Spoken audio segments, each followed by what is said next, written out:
Kilo 404 Boxing and More. Shout out to the LDBC. I want to make a video talking about this upcoming fight with Deontay Wilder, Tyson Fury. You got a lot of guys out there still doing a lot of hating on those two fighters. You know, especially, I mean, it goes both ways, but I feel like the hate ultimately is aimed at Wilder, even when they're hating on Fury. And the reason I say that is, you have this narrative that's been pushed for at least the last 2 years, ever since there's been talks about Deontay Wilder facing Anthony Joshua, where this whole push was initiated to say, what has Wilder done to deserve the fight? You know, never mind the fact that Wilder has a belt that AJ should just want to come get from him. But there was this, what has Wilder done to deserve the fight? That was initially like one of the main things. Then it went from what has he done to deserve the fight to what has he done to deserve a respectable split, and so forth and so on. So, you know, and so with that, you know, I've come to the conclusion that and it's not just in this situation. I mean, it's kind of like that's like a theme that, you know, people say now when they don't want their fighter to fight a guy. It's like, what has he done to deserve the fight? You know, like Charlo sits as the WBC mandatory, and you got guys saying, what has he done to deserve the fight with Canelo? You know, Canelo didn't want to fight Charlo. He should have basically, he should have declined the WBC belt. You know, the mandatory comes with the title. And regardless of who becomes that champion, if there's a guy sitting out there with a claim to that mandatory spot, that mandatory position, then regardless of who that guy is and how accomplished you think he is, he owes a mandatory title shot to that mandatory challenger. All right. But, you know, that's the topic for a whole other video. I was using that for an example of how people talk and start saying this, what has he done to deserve this? What has he done to deserve that? You know, never mind the fact that these guys are supposed to be prize fighters, and the only prize out there isn't supposed to be a person. You know, these guys should have a sense of pride as well. You know, with you know, Anthony Joshua and Deontay Wilder both being champions, neither one of them should want. And it just goes for every division. No, I feel like no champion who really feels like he's the champion should want some other guy walking around with a claim to be the champion in that division. And heavyweights especially. You know, I think in the heavyweight division, more so than any other division, there needs to be one champion sitting on top. Because, you know, theoretically, the heavyweight champion is the champion of all the boxing. You know, that's the biggest weight class, the most recognizable weight class. And typically, when somebody's the heavyweight champion, especially if they're the undisputed heavyweight champion, that person is going to be, you know, well known. It's going to be well documented that this person is the champion of the world. So, you know, with that said, I don't understand all this talk about what has he done to deserve the fight. You know, you should want your guy to get rid of the other champions out there. You know, we heard the same thing when Errol Spence and Keith Thurman were in talks. You know, a lot of Keith Thurman fans were saying, well, Errol Spence hadn't done anything to deserve that fight. You know, then Errol went out and got a title, and they still, well, he's only beat one top welterweight. You know, so it's, you know, it's kind of a, you know, we don't want to see the fight. Just create the other guy. There's not a single fighter out there that I'm a fan of that I made excuses for them not fighting somebody. You know, when it comes time for, you know, some other champion want to fight them, and there's never gonna be, what's he done to deserve it? Or some guys in a mandatory position what has he done deserve it? You know, case in point, I generally, I don't know how Dominic Brazil got to be the mandatory for the WBC title. Alright? But the fact remains, he's the mandatory. I don't know how Bermain Stabern got to be the mandatory, but he was the mandatory. You know, Wilder had to fight him. And it was a fight that I wanted to see him go ahead and take care of, so that it didn't get in the way of bigger fights down the line. Now Brazil sits in that position. If I had my way, Wilder would have fought Brazil before Fury. He'd have fought Brazil somewhere around the same time frame that Tyson Fury was fighting Pianetta. For one, to get the rust off, being that he hadn't fought since March, and two, to for the sake of getting that mandatory out of the way, so that after this Fury fight, the WBC doesn't come in and say, hey, Brazil's been waiting long enough, you got to fight him next no matter what. And, you know, I'd hate for something like that to happen, because I already know that if that were to be the case, all of a sudden Eddie Hearn will act as if they're trying to make that fight, but Wilder's mandatory is in the way, so we don't know when the fight's going to happen. That's kind of the way I would see that playing out.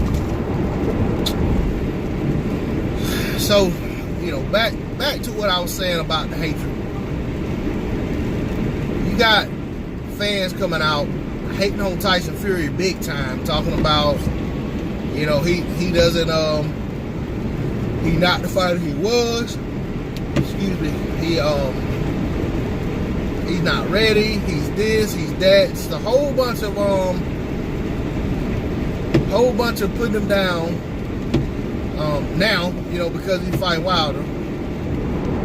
Talk about what he isn't, what he hasn't done, how rusty he is, and so forth and so on, and even calling him a cherry pick, which is very disrespectful to Tyson Fury. But that term is meant to insult Wilder, saying that Wilder went out and cherry picked Fury because Fury is on the comeback. You know, and the crazy thing about that, these fans that are saying that are fans of Anthony Joshua. And the reality is Tyson Fury was calling Deontay Wilder out. Wilder finally went ahead and obliged him and gave him opportunity. After failed negotiations with Anthony Joshua went on for months and months. So he went after the next biggest thing. You know, fight with the lineal champion, fight with the champion who was the rightful owner of every title that Anthony Joshua holds, who didn't lose those titles in the ring. So, you know, he went after him. Then that he was calling him out and letting it be known publicly that he wanted the Deontay Wilder fight. So we got criticism for Wilder for taking a fight with Fury, criticism for Fury for wanting to fight or even taking the fight, you know, being called desperate, being called, money hungry. That's all type of stuff, basically to try to justify why, you know, this is a bad fight. Well, the thing about Wilder fighting Fury at this point, Fury has shed all that weight, and Fury has had two ups where, in my opinion, he looked just as good as he did against Vladimir Klitschko, because, I mean, I've never been impressed with Fury in the ring. I mean, I see the angles and footwork and, you know, the jab and all of that stuff, but I always thought he was a clumsy fighter, and I still feel that way. But he's effective at what he does. So, being effective at what you do, just like Wilder, hey, you can't argue with results. Tyson Fury's undefeated, Deontay Wilder's undefeated. But my whole point is, Fury's had tune-up fights. He's gotten rid of all the excess weight. He's in shape, and now they're going to have a fight. And Fury hadn't had a camp of trying to lose weight. He had shed most of that weight before the camp. Alright, so now, you know, we got a fight that's going to take place in a few weeks, a little less than a few weeks now. And it's worthwhile to tune into it. I know I'll be watching. You know, but the ironic thing about the AJ protectors criticizing Wilder for fighting Fury is, if you think back to when Vladimir Klitschko and AJ fought, and AJ won that fight via TKO, when the mic was put in AJ's hand, the camera was in his face, Wilder was in the arena. When AJ got asked who he wants to fight next, he said Tyson Fury. And he kind of like asked the crowd what they thought about it, put 90,000 back in Wembley for Tyson Fury.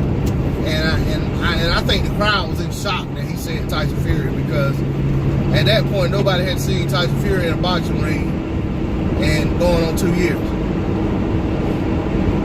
So I think the last time somebody saw Tyson Fury in a boxing ring was when he got in the ring after Wilder beat Arthur Spilker. And you know, was talking about, basically he was calling Wilder out, saying he wanted to fight with Wilder. I think that was the last time somebody seen him in a ring. The last time somebody seen him in action was against Klitschko. But AJ had no shame in standing up there calling that man out. Tyson Fury walking around probably 400 pounds at the time. Hadn't fought in about 2 years. To put it like this, he hadn't fought in the same amount of time Vlad hadn't fought in, because they were each other's last fight. So that was AJ coming off of a victory over one fighter who hadn't fought in going on 2 years, calling out another fighter who hadn't fought in almost 2 years. And that's okay, but it's not okay for Wilder to answer the call out from the same fighter who's had 2 tune-up fights and gotten in shape. Can't make that make sense. Bottom line is, Fury's where he is. Wilder accepted the fight, and the fight's on, despite everybody saying that it's not going to happen. The fight's on. It's almost here. What's going to happen in the ring is what's going to happen in the ring, and there will be no excuses. I don't care who goes out and wins. You know, I mean, that's just like when Vladimir Klitschko and David Haye fought, and David Haye made that excuse about his toe, you know, as to why he got outboxed and beat up in that fight. But the reality was, he just wasn't good enough to win the fight. His game plan wasn't good enough. His execution wasn't good enough, so he lost. So whatever happens in the Wilder Tyson Fury fight, I'm not going to make any excuses. Just like in the Luis Ortiz fight for Wilder went out there and won. I made no excuses for him getting rocked in the 7th round. He got caught with a crisp shot. I gave him all the credit in the world for staying on his feet, fighting through it, and eventually stopping his man and getting him out of there. I bet money on Klitschko to beat Fury. I thought it was one of the easiest bets that could be made. I mean, it wasn't going to be a lot of return on it, but I just felt like it was a safe bet, you know. So, you know, I bet money on Klitschko to beat Fury, and I lost my money because Fury was the better fighter that night. Period, point blank. It doesn't matter what Vladimir Klitschko didn't do. Whatever he didn't do in that fight, he didn't do it because Tyson Fury didn't enable him to do it. Didn't allow him to do it. So credit to Fury, he done his job. So regardless of what the outcome is in the Wilder versus Fury fight, the winner is the winner, and I'm not gonna make any excuses for the loser. I just hope we're in for a good fight,